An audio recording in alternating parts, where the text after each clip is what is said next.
good. Okay. Right, go ahead. Today is April the 1st, 2016. My name's Roger Soyset. I'm here with Sue Verhoff at the Atlanta History Center in Atlanta, Georgia, where we are volunteers.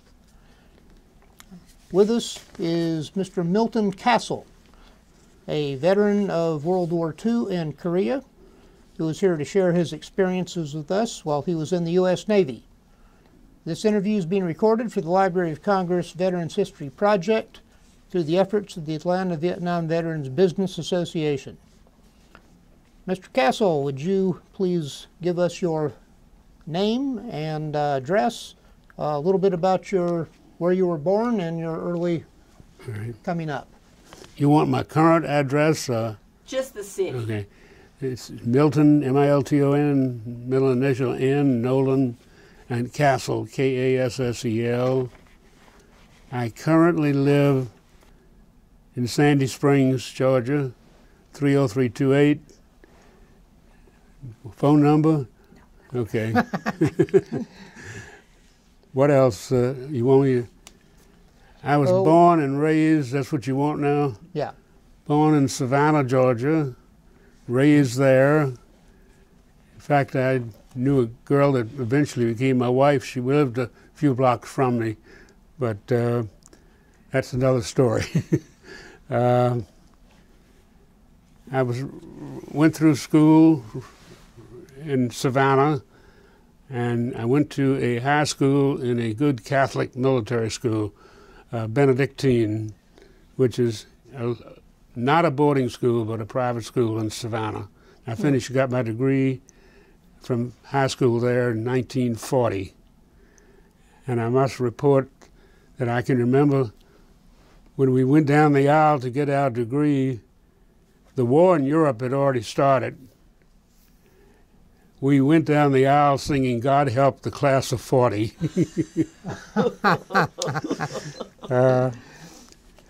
You came out just in time. Let's see, I had an average life in Savannah, and I think good parents and good family, no complaints, and finished high school.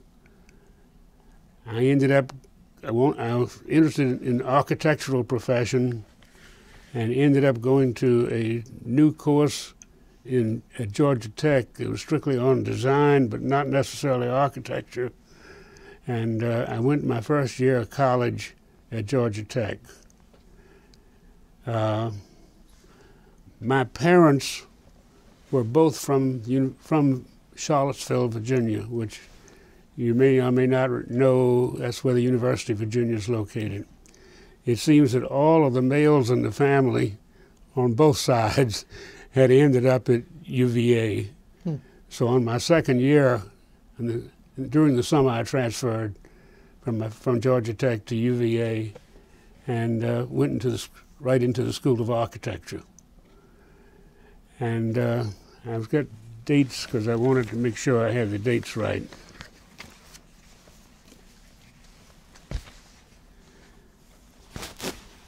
Of course, Pearl Harbor came along. That was my second year of college in 1941. And I ended up, I doubt if I would have ever been in the Navy if I hadn't gone to the University of Virginia, because it seems to me that about 2/3 of that school went Navy. And I ended up joining the Naval Reserve in Virginia, and I wrote the dates down so I would remember. October 29th, 1942 is my second year of college. I enlisted in the Navy Reserve.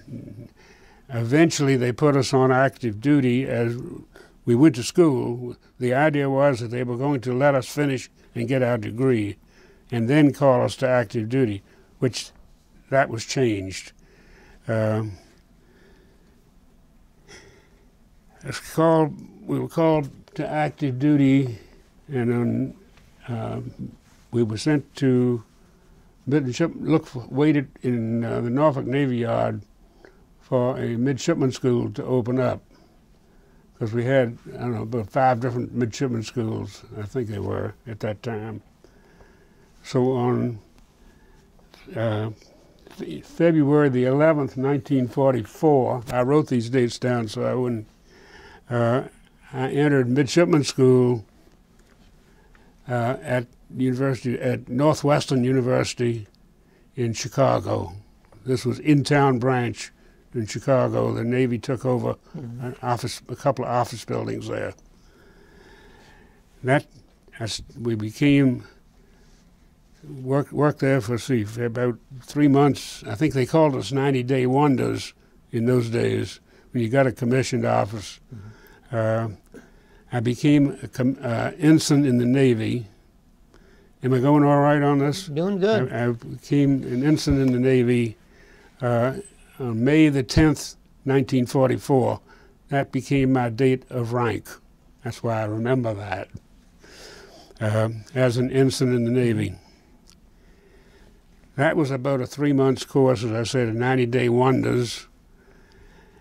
When I finished that, we were commissioned ensigns in the Navy, and my first assignment after that was made on the 30th of May of 1944. I was sent to a place in Miami Beach, Florida, called Sub Chaser Training Center, and it was, in those days, it was known as SCTC.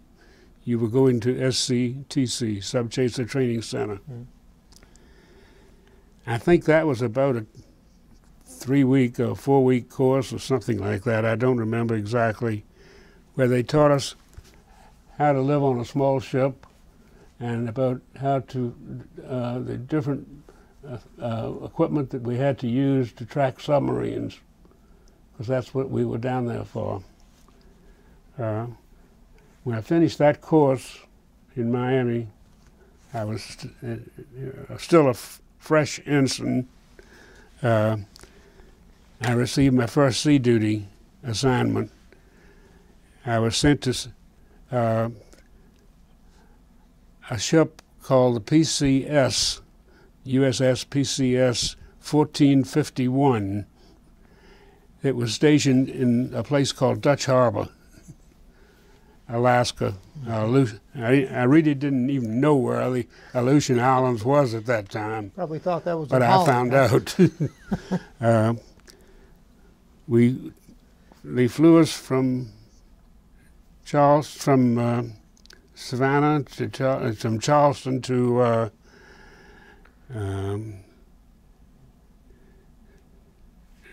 well, we were in Miami then when we finished the school, SCTC.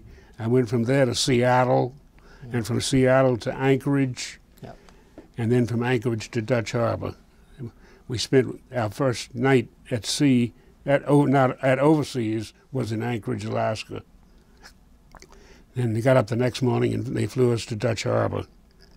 I can recall landing the plane we were on landed in Dutch Harbour, which was a small airport at the time, and I was waiting to get off the plane, standing on the ground after I got off, and what did I experience?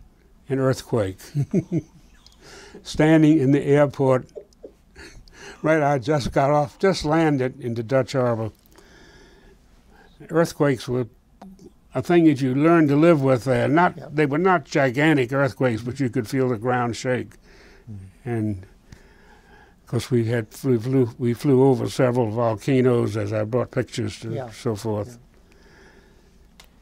I was met by the skipper of the little ship that I was assigned to, which I should mention was a 135-foot long wood hull ship. Because they did it because of the area that we were working in, because wood hull was a good thing to work on in the Aleutians. The ship had a crew of 54 enlisted men and 4 officers. So when I went on there, I was the number 4 officer. Okay, this is still the sub-chaser? Is this still a sub-chaser? It what? A sub-chaser boat? What was the purpose? What is this? Oh, what did the ship do? Yeah. Okay, I was coming to that. The ship, I found, did primarily harbor entrance patrol, guarding the entrance to Dutch Harbor, which was a pretty good base at that time. And it also, we did escort work on ships from island to island to make sure that they were protected with our little 3-inch 50 guns. We did have anti-torpedo weapons and so forth that we used, or trained to use, I'll put it that way. I lived on board that ship for about 18 months, a year and a half, until the war ended. And that was basically my Navy experience at that time. Mm-hmm. I was on it when we said one of the interesting things we did, I have some records of it here, we escorted ships, I said, from island to island, and we were also in the process at that time, the U.S. was doing a lot of Lend-Lease. I don't know whether you ever, Lend-Lease, sending a lot of military equipment and everything else too, and I'm talking about trucks, cars, everything, to Russia. And they were stopping in Dutch Harbor for refuel and then sending on to Vladivostok. Mm-hmm. So we dealt a lot with the Russian ships, even though they were not at war with Japan. We were, yeah. But we were escorting their ships into our harbor for Lend-Lease protection. It sounds crazy, but one of my little stories, our little ship, the fastest we could go was 14 knots. It's not very fast for a ship. We were escorting some of these Russian freighters coming in, and these ships were brightly lighted. We were blacked out. We couldn't even smoke a cigarette on board ship because the ships were darkened. We escorted them. They had USSR, U.S. Socialist Republic, in blazing red letters and on a white background painted on the sides of their ships so they'd make sure that the Japanese knew they were Russian. We were escorting those ships in and out of Dutch Harbor, and after they get fueled, I'll bring them in. These Russian ships would go faster than we could go. We were getting in front of them and leading them through the anti-submarine nets and so forth to get into the entrance to Dutch Harbor. And quite often, the only way you could communicate with them, because you didn't speak Russian, the only way you could communicate with them was with international flag hoist. International flag hoist with the Russian ships. We would get in front of them and lead them into the harbor, and it says we're going faster than we were. We pulled up our flag hoist, which I can remember now. The words were J and T, jig and tear. Jig tear stood for, on the international code, stop your engines immediately. So we'd get in front of these Russian ships that were plowing into us and pull up the flag hoist, stop your engines immediately. But nevertheless, we escorted them into the harbor and made sure they were either anchored or tied up to a dock. We had no real combat duty other than service. And that's what we did for 18 months until the war ended. It brings back when the day that the war ended, well, a few days before the war ended, Russia declared war on Japan. And when they declared war on Japan, we had over 20 Russian ships come into Dutch Harbor for security. and we got them all anchored in the harbor. The entrance to the Dutch harbor is a small, very limited area that you had nets across it and so forth for anti-submarine protection. But that was one of the things we did, though, was bringing those ships in. I can recall I guess you know what a BOQ is, it's Bachelor Officers Quarters. Mm-hmm. We had a party in honor of all these Russian ships coming in. My memo says, I got it written down, that I thought they were, I'm trying to think how we worded it, sober and somber, because they took plenty to drink, but remained very quiet. They didn't mingle with you or become good friends. But they were our allies then. Yeah. Yeah. That was right before the war ended, right? Yeah. That's basically what I did during WW2. I was on that little ship till the war ended, and then we set in Dutch Harbor. I think the war ended in August. The actual war ended in August '45, and we stayed in. We didn't get back to the States until I think it was November. They kept us protecting Dutch Harbor because we didn't trust the Japanese either at the time, even though they had surrendered. So we stayed out there and they brought us back. Came down the inside passage in Alaska, which I eventually, many years later, took my wife to show it to her. But we brought it down to Puget Sound, and that's when I left the ship in November, and ended up going back to Charleston Navy Yard, and then I stayed there until we went down to. I want to get a mixed story. Hey, before you get too far away from Alaska, would you mind holding up the picture of that cover? That's a really wonderful shot of that volcano. Well, I brought this because it shows pictures of Alaska and the crew and the ship. Yeah. Would you like to see them now, or do I? Oh, sure. If you're ready. I also have. This is a little book that I wrote. There we go. I'm going to leave that with you. Oh, great. Okay. That was written shortly after I left the ship. Outstanding, yeah.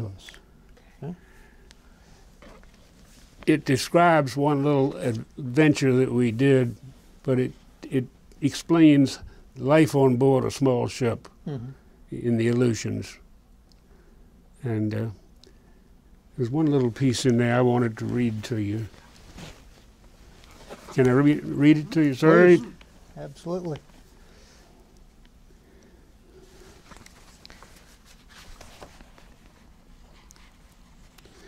This particular little story was about rescuing a man who had almost cut his leg off with an electric saw in a place called Scotch Cap in the Aleutians.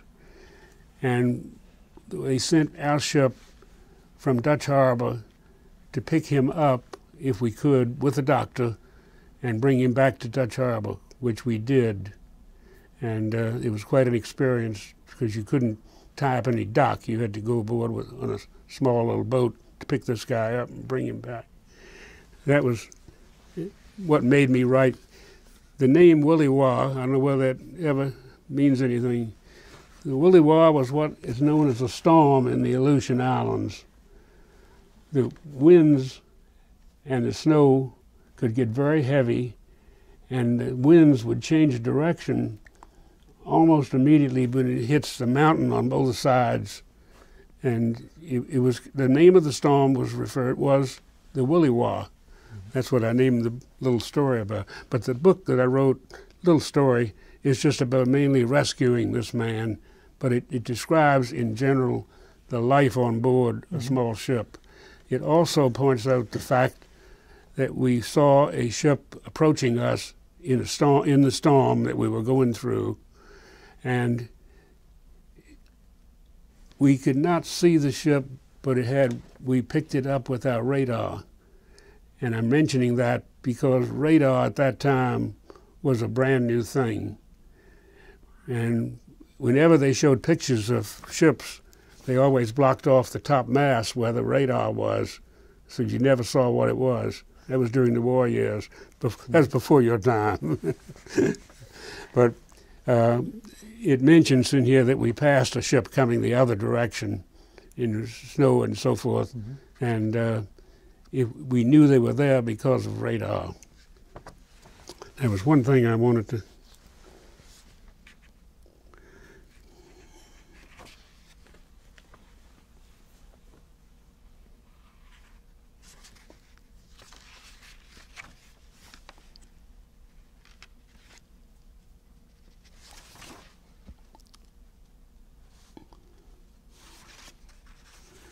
This has some cute little stories in it, really. It brings back a lot of memories.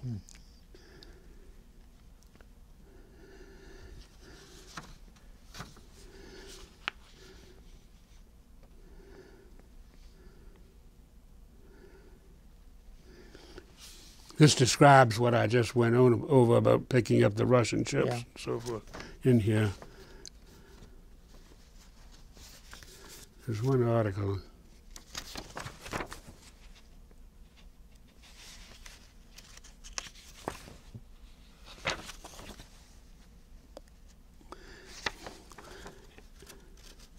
This explains my feelings at that time, immediately after we finished this little adventure of getting the guy safely back to Dutch Harbor.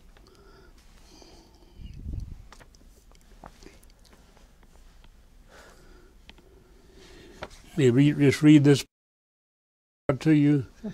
Here on board this small ship, somewhere in the Aleutian Islands, you think of the 54 enlisted and 4 officers who made up her complement.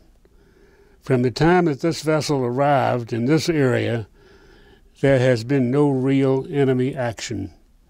These men have no real glory. You can think of no heroic deeds that they have accomplished.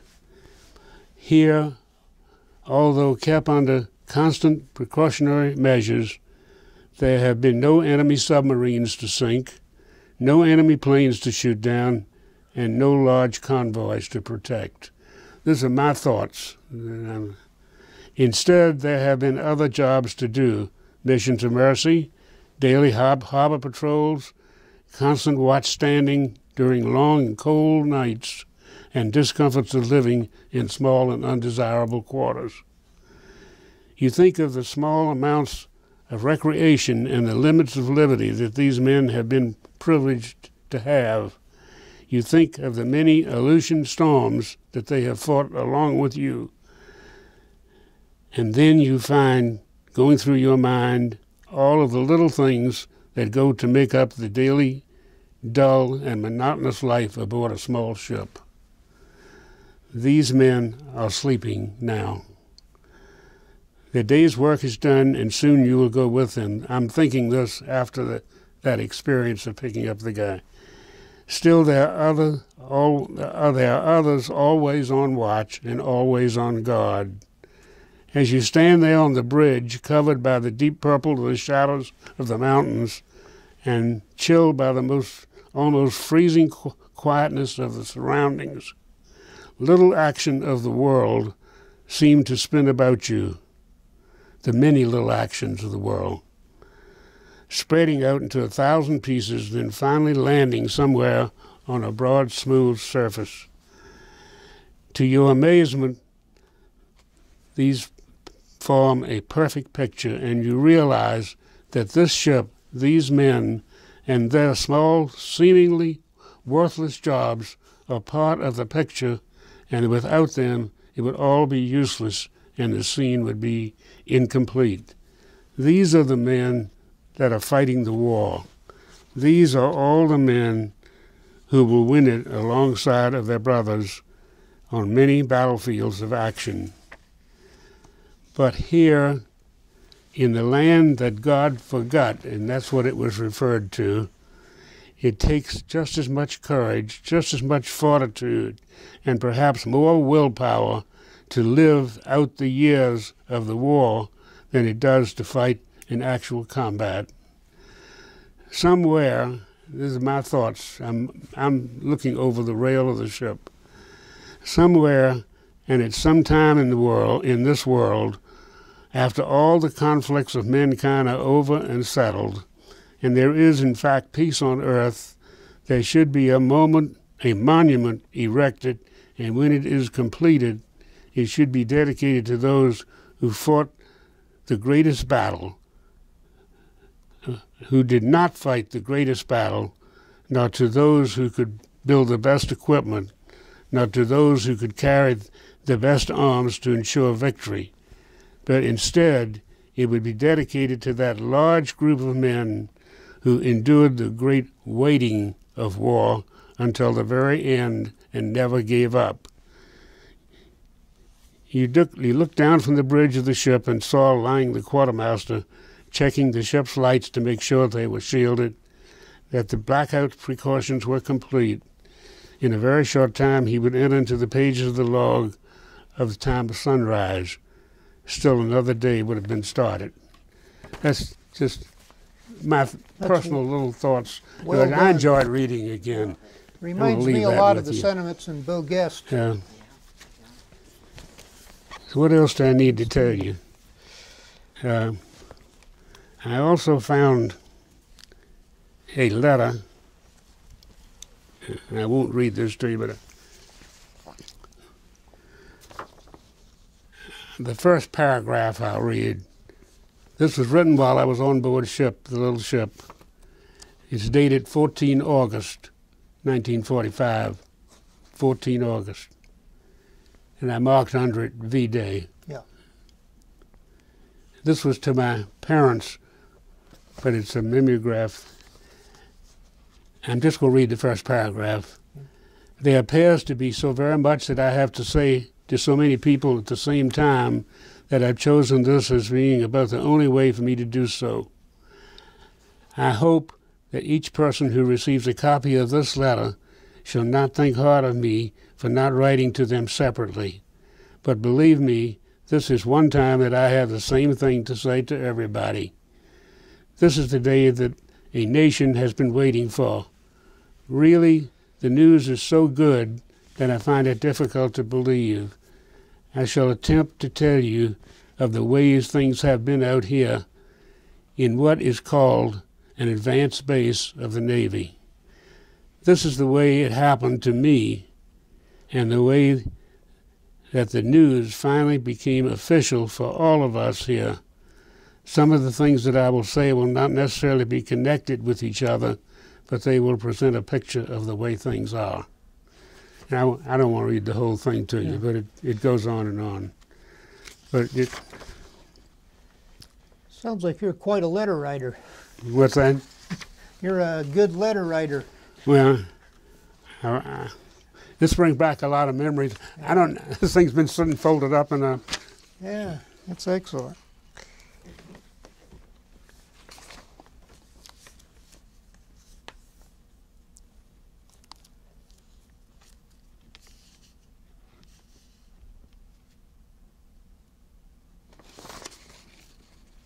On your return to the States then, you came back to Charleston, I think you said? I'm sorry? Did you return to Charleston? Is that where you came after Alaska?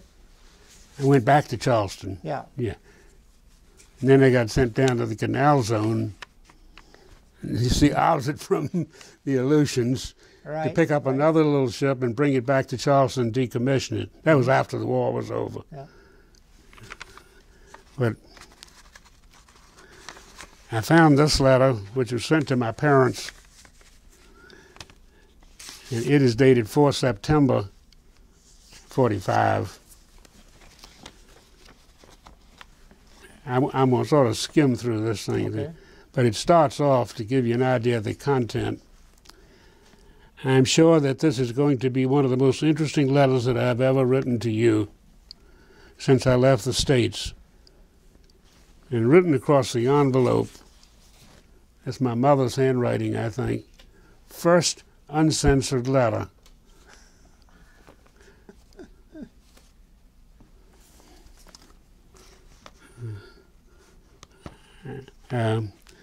Though I naturally will not be able to cover completely all of the things that I have in mind at this time. Now, this is the fact. There's no more censoring. That is all there is to it. And for all ships that are not actually engaged in this occupation of Japan, it is now possible to tell everything. I shall start right off to tell you that the ship is not one of those engaged in the job of Japan. And it goes on and tells.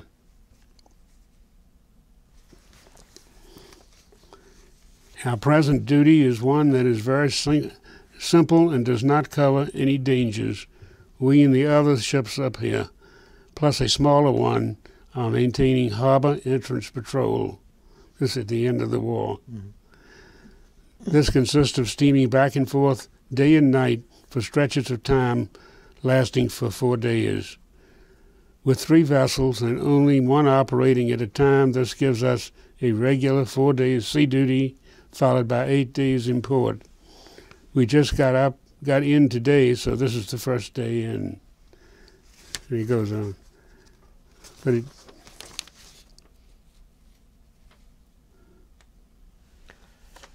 what would happen to letters before when they were censored?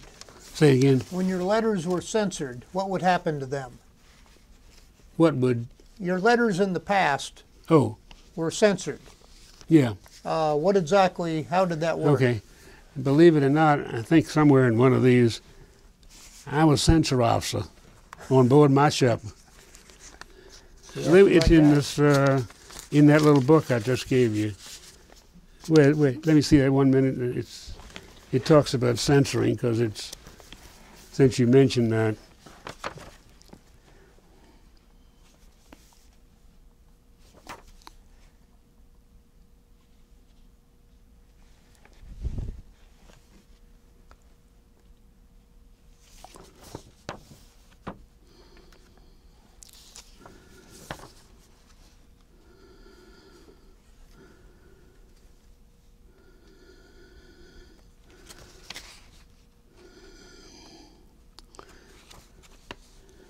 Kassel specific, I didn't write this was the editor of this book. Specific duties included serving as censor officer for the 3 other officers and 54 enlisted men on board. Censoring was a rather boring task. It was done mainly by cutting out specific words or sentences. Out of a letter somebody wrote, you just take a scissors and cut out where it says something they shouldn't say. The primary deletions necessary were to remove any information as to where the ship was and specifically what we were doing. Skimming through personal letters made the censorer familiar with all aspects of family relations. Items were repeated constantly. And I'm sure the letters I wrote were repeated constantly, too. And the censor would eventually know what the individual was going to write again and again. Can you imagine, for example, how interested a man's wife would be in specific repair work in the engine room? One thing is to be protected at all cost, and information about new technology. Kassel notes that the radar referenced in the Woolly War was fairly new at the time. That's just...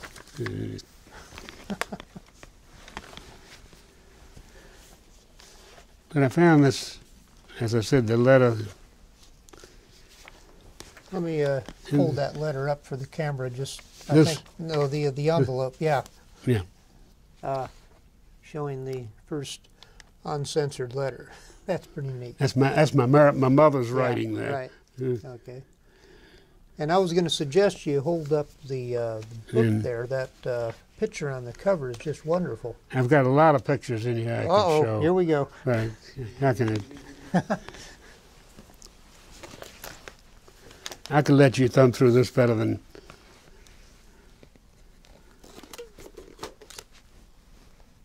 This even has some family shots in it too. And it's Pavlov volcano, which was. Let's see if I can. Oh. Well, I'll just. you take it. Well, here we go. Just tip it sideways. Okay. Now the name of the volcano is what? Pavlov. Pavlov. P-A-V-L-O-V. If you noticed in the paper, Pavlov that just volcano. exploded again this week. That was one of the, we flew over it coming into Dutch Harbor. That's a little, I did a lot of pencil sketches, see, Oh, which I wish I could show you, wow. person. Look at that. You'll find all that, Guy's an artist. and you'll find some of these sketches in that little book I gave you. Too close? Got it? Okay. Yeah. This was a symbol on board ship, Mm-hmm. dropping depth charges, see.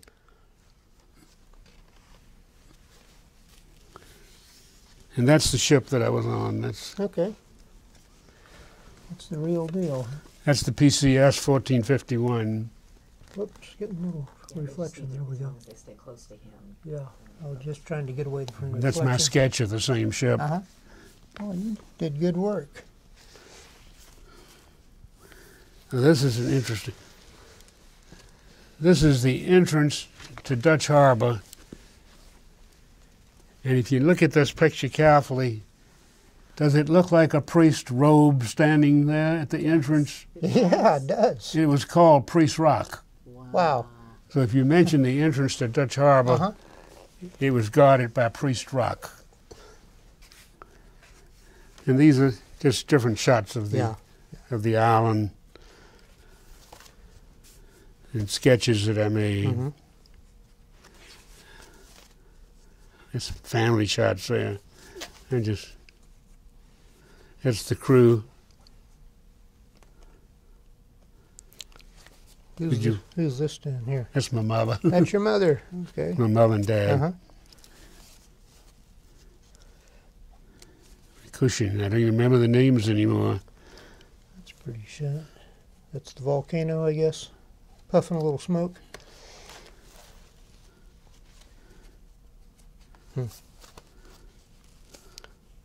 Yeah, these are different members of the crew. Yeah. That's the 3-inch 50 gun right there. Okay. Let's see if we can. You get that, sir? Yep, got it. Okay. That was a small gun compared to a 5-inch now. Yeah. Yeah. I won't. Can you read some of these funny things? Absolutely. This is some stuff maybe I copied these out of letters, I don't know. Dear folks, I am censored, can't write a thing. Just that I'm well and sign my name. Can't tell when it's sunny, can't tell when it rains. All military secrets must secrets remain. But don't know where I'm going, don't know where I'll land. Couldn't inform you if I met by a band. Can't tell where we sailed from, can't mention the date. Can't even remember the meals that I ate. And can't keep a diary, for such is a sin. Can't keep the envelopes that your letters came in. Can't keep a flashlight to guide me at night. Can't smoke a cigarette except out of sight. Don't know for sure just what I can do except stamp this envelope and send it to you. It says, found in a letter on board. I was a censor officer. There's several of that kind of stuff in here. We also had a little dog named Shadow. Shadow was a good friend. Well, we got to That's get Shadow. Shadow in there.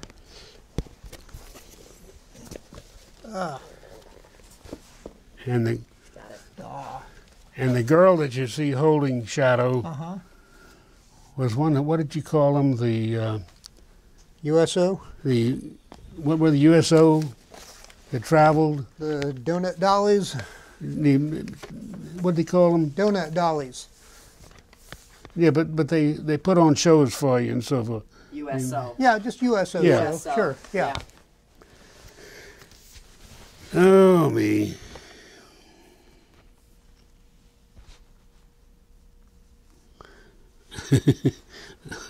May I read one more? Sure. You joined, Marjorie?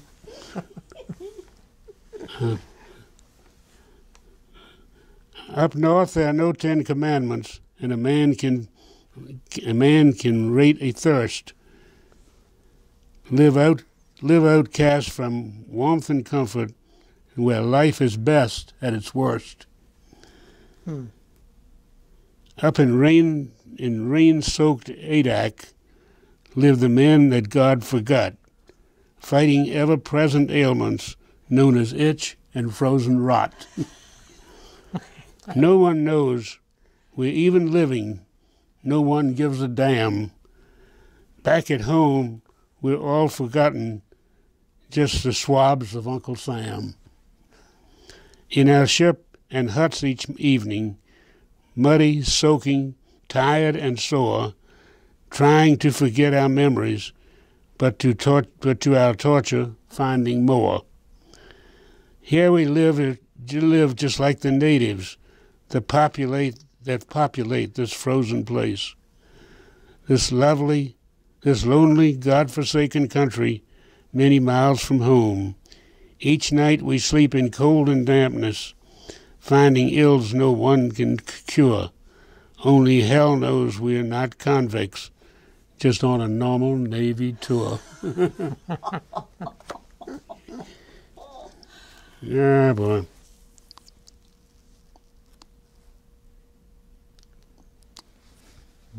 Can I read another one? It's called The Wonderful Islands. I hope that I shall never see another island without a tree. There were no trees up there. A land like this, with heaven's curse, the loneliest spot on God's green earth. A spot in the sea all covered with snow, where no one really wanted to go. Not a town in this lovely spot, and womankind is never about. Somewhere twixt heaven and hell, there's nothing to buy, and there's nothing to sell. And when you leave, you will say, gone back, never, but gladly shout goodbye forever. Oh, boy. I could find more, but I won't. I got some great memories there. That's really my adventures for World War II. Okay. You want more? Well, yeah, we want more. We want your story. So, you were probably let out of the service by November, is that correct? Yeah. No, I got back. We got off the ship in November. Okay. And it took till the following June to get out of the Navy, to be released, not out of the Navy, but released to inactive duty. Yeah. Okay. Which meant they could bring you back. Went back to Savannah, and I went back first for the summer and got my degree at the University of Virginia. I did it in one semester, a summer semester, and got my degree as an architect. And I worked in several places in Savannah trying to make a living, and I'm trying to think what else. Marge, you don't remember. Married. You weren't there then. Yeah, this would be the time you got married? Got married in '51. Okay.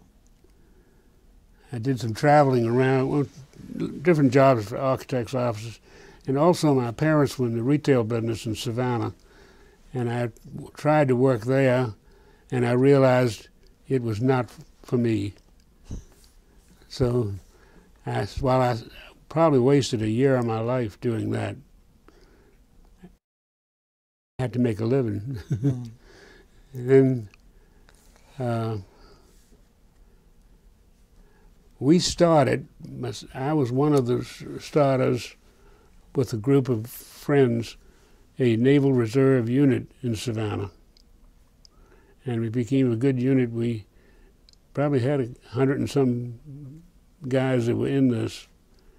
And it was through that I eventually got recalled to active duty to get on board another ship. That would have been about 1950? 1950. I got called back in 1950. Okay. And at that time, they were taking, I was a lieutenant. Yeah, I was full lieutenant then. I was Lieutenant JG then. I was called back in,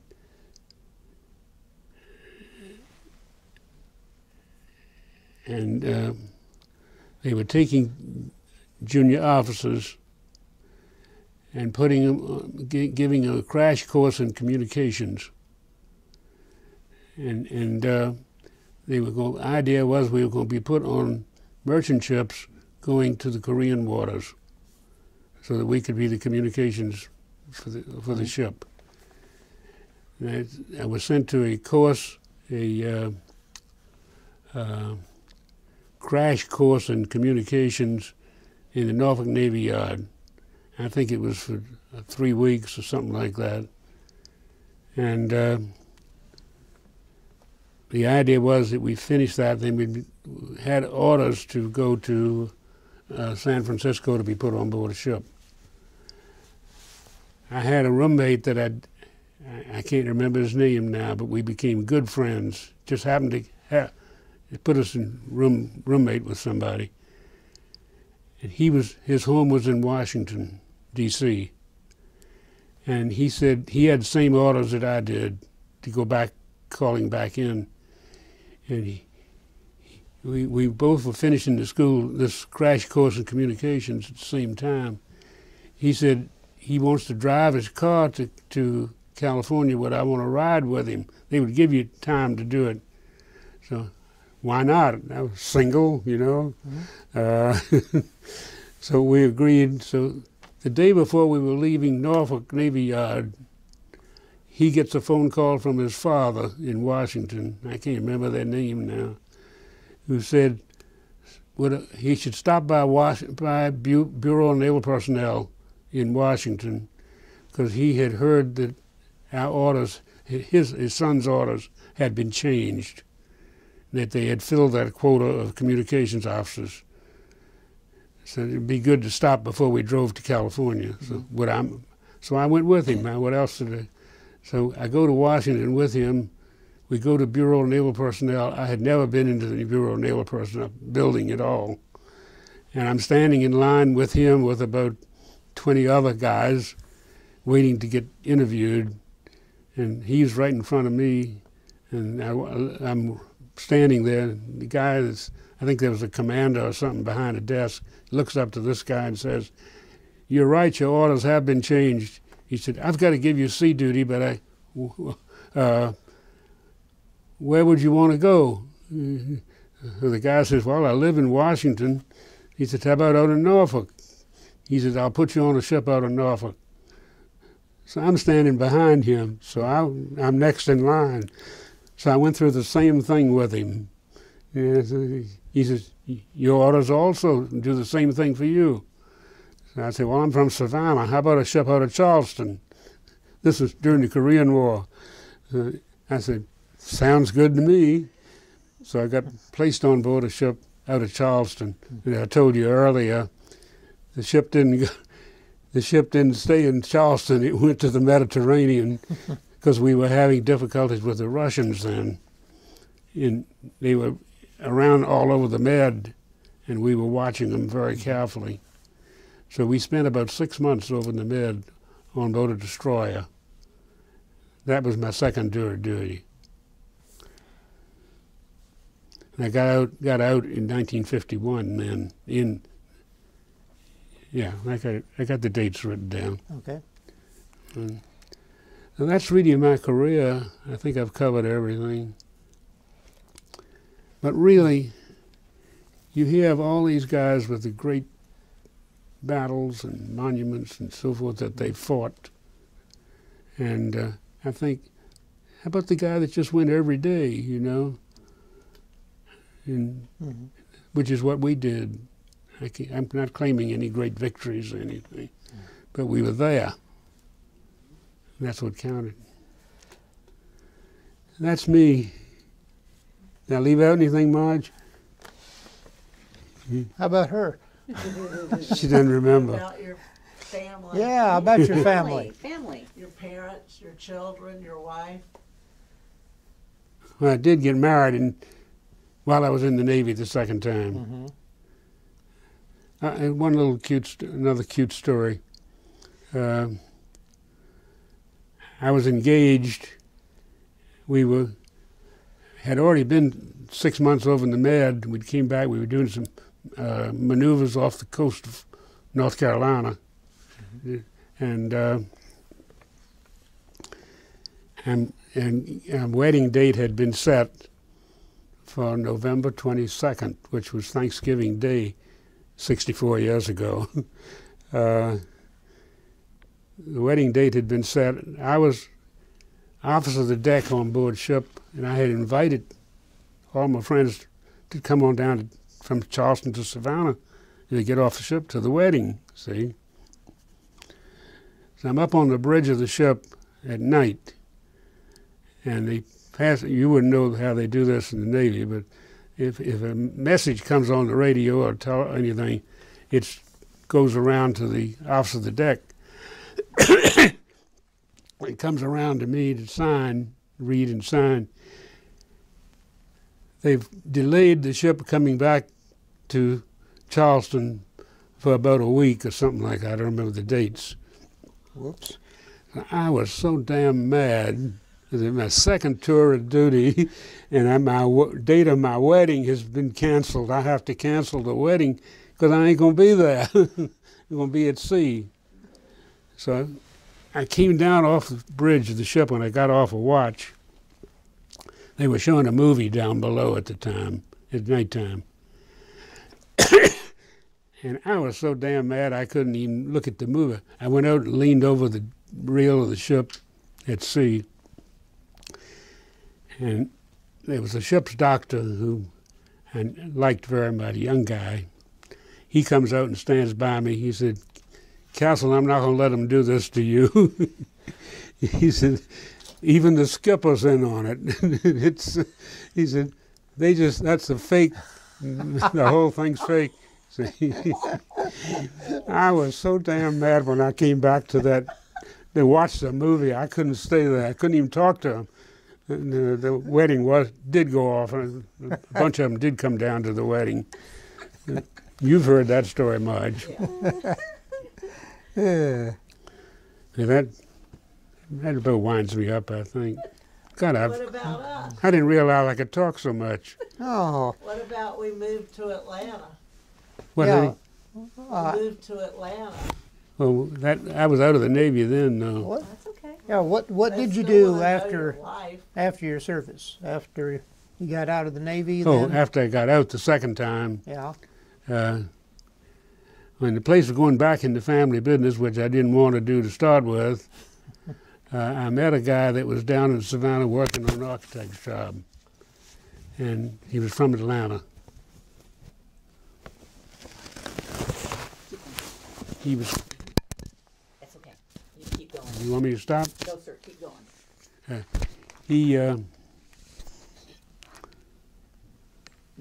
He wanted me. I told him, could I get any contacts in Atlanta for a job in architecture? He said, "Why don't you come up and stay with me for a while? Try it for a week."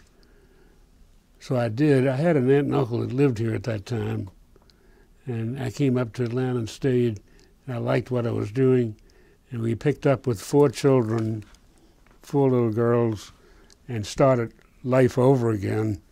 and moved to Atlanta, and we've been here. It was a difficult thing to do, but it was the best thing I ever did. Because you worked with the family business. What, honey? You worked with the family Yeah. business for years. Yeah, for about a year. That's all? No, maybe it was longer than that, honey. It was we had a lease for the property, and I think we had a year's left on the lease. That's what made me But move. you worked there for many years. Well, off and on. But anyway, I decided I wanted to do what I wanted to do. My favorite story is, another favorite story, I would drive home at night in the car after working in the family business and park the car in the driveway and say, life has got to have more to it than this. So it did. But I met this guy from Atlanta, and we became good friends. We stayed together for a couple of years or something like that. Who, Barnes? Yeah, Bill Barnes. And Bill's father died, and Bill inherited some money. And you've heard this story. And Bill said he was going to retire. He was going to Hilton Head and live. And that's when he left me walked out on him. I didn't walk out, but left me with it. Well, you had another partner. I got another partner afterward. He told me Albert Pearson. Albert came. Albert started with I mean Greggs. who? Bob Greggs. Well, Bob Graves was, yeah, was a third partner. Yeah. Anyway, the business eventually became mine. And then in 1992, I retired. I've been retired about 20-some years. He's been busier. I'm busier. I retired. But it's been a good life. He's got four We- daughters. What, honey? 4 daughters. 4 daughters. They stayed married so long because we told Dad if he divorced Bob, we were all going with him. We got, what, 5 grandsons and 1 granddaughter now.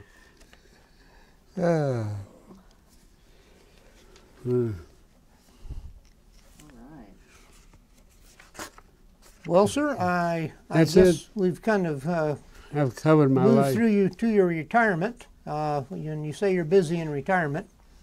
But as far as collecting thoughts about your life and your service with the Navy, did you want to have any closing comment? As far as people you served with, things you did? Wait a minute, I don't understand. Would you like to make any closing comment for the interview with regards to your time in the Navy and what you've done since? No, I just feel that I was very fortunate. I don't regret having the service in the Navy. I think it was a good thing to do. I'm glad I did it. It was a good experience all the way through, and I made it successfully. I lived. That's the main thing.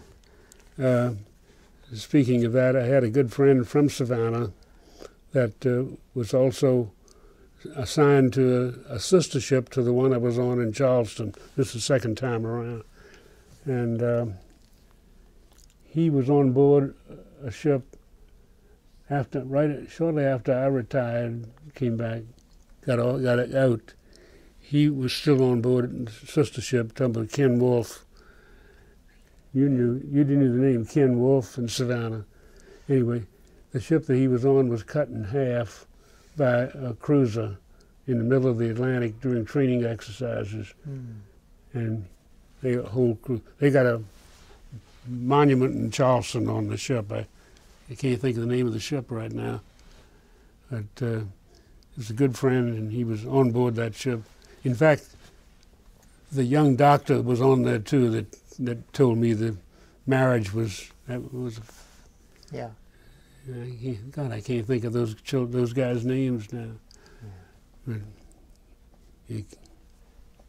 anyway, that's my story. We have a lot to be thankful for, and I'm glad I did what I did. It was a good experience. I lived through it. That helped. Good father, wife, and provider. Well, that's a significant contribution, I'd say. Absolutely. Well, we want to thank you again for your time, sir, and we'll be in touch with regards to a copy of this recording, this interview, going to the Library of Congress. I Thank appreciate the fact that y'all listened to me. Oh, it's been a thank pleasure. you. It was great. Absolutely Thank pleasure. you. What do you want him to leave for y'all to make copies of? We'll talk about that. Okay. We'll go What's ahead. that, honey? So thank you so much. Oh. Thank you. You're more than